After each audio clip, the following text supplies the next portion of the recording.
Well, good morning. It's time for another flight, we hope.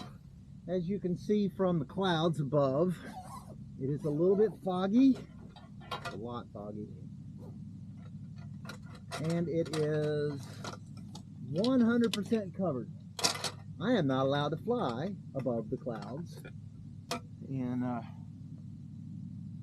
or get above the clouds in 100% coverage.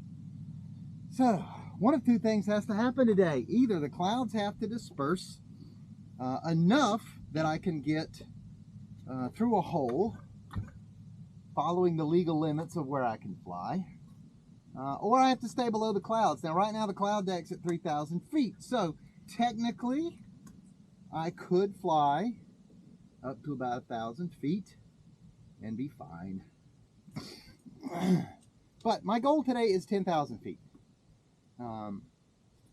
So I'm looking at probably waiting a little, and my stomach is upset.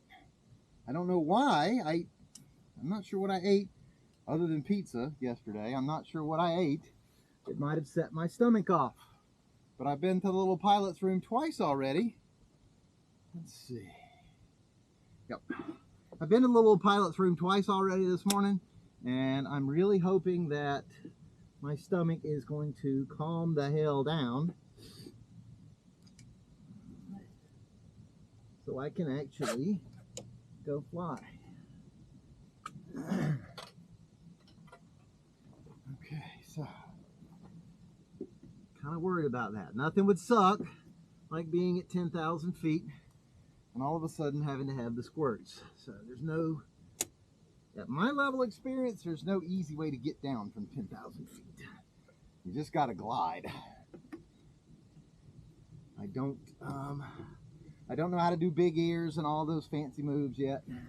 So at my level of experience, it's a 20-minute glide down. So if I have the squirts at 10,000 feet, it's gonna be messy. So let's hope the clouds dissipate and my stomach starts to behave at about the same time.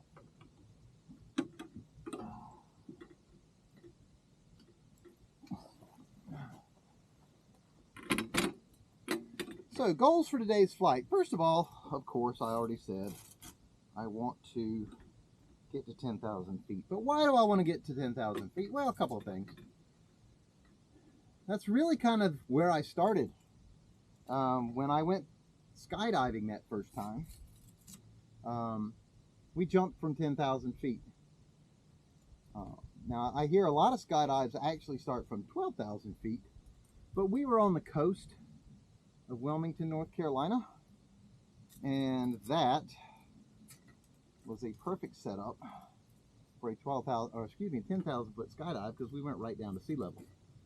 I'm guessing the 12,000 feet in some places gives you a little bit more free fall, and it gives you, and if you're not at sea level, of course you need more room to jump. So, but at sea level, 10,000 feet is 10,000 feet. Okay. Oh, crap. You get on that side. Go on. You get on that side. Okay. This is like Tetris. All the parts have to fit in the right order. There we go.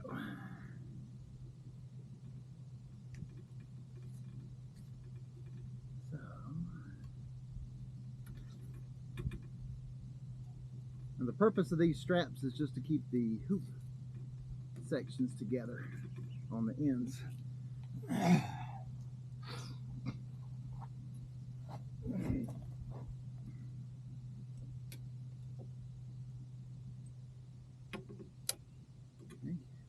Uh-oh. But they've got to be in front of all these little spars. So I've got my Iris Infinity torque flaps installed. Okay, everything looks good. Oh, that's where this goes. That one fall off. Okay.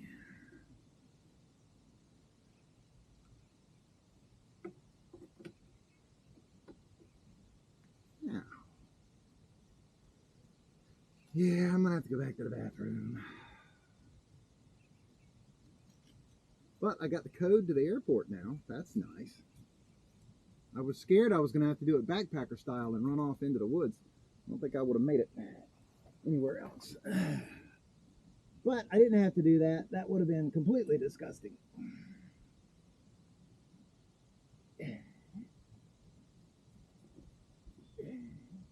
And probably violate a host of health department rules.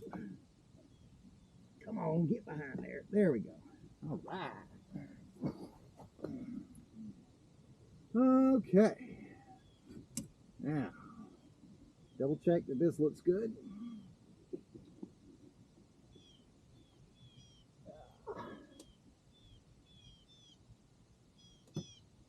Okay. Well, there's almost no way that this strap's going to come loose because the nut that holds it on is right up against the frame, which means there we go. The nut's right up against the frame, which means in order to come loose,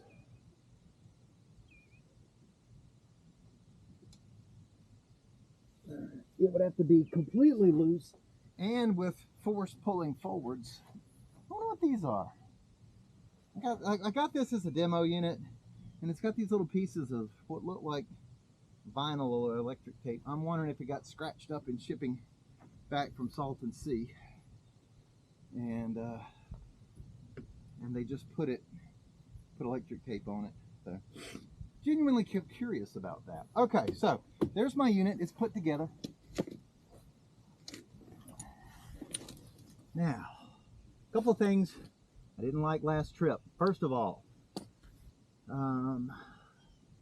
my Insta360, I had connected it to my helmet, and it was just kind of a pain in the ass. I'll just be blunt. That whole microphone cable was just sort of a pain in the ass. So I didn't like that much. And then somebody else commented online, hey, you need to secure those cables. And really, they're right. I have way too much audio cabling going on here. So I'm going to strip some of this off and just get back to basics with my radio cable. Just use this original one that I made.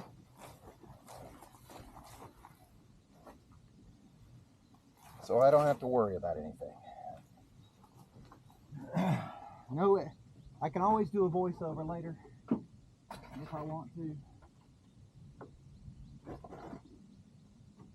I'm still learning to fly, so I don't need all the complexities of dealing with an audio studio in the air. So let's not worry about that. Okay, so I'm gonna have my gloves on. It's a little bit warmish right now. Oh, there's my. Okay, so I got my hat and my two little gloves. Okay, so I'm not going to start with the gloves. I'm going to put them on in the air. Once I get to around 5,000 feet, I'll put my gloves on. This is my, couldn't find this last time, for my risers. Okay. Now,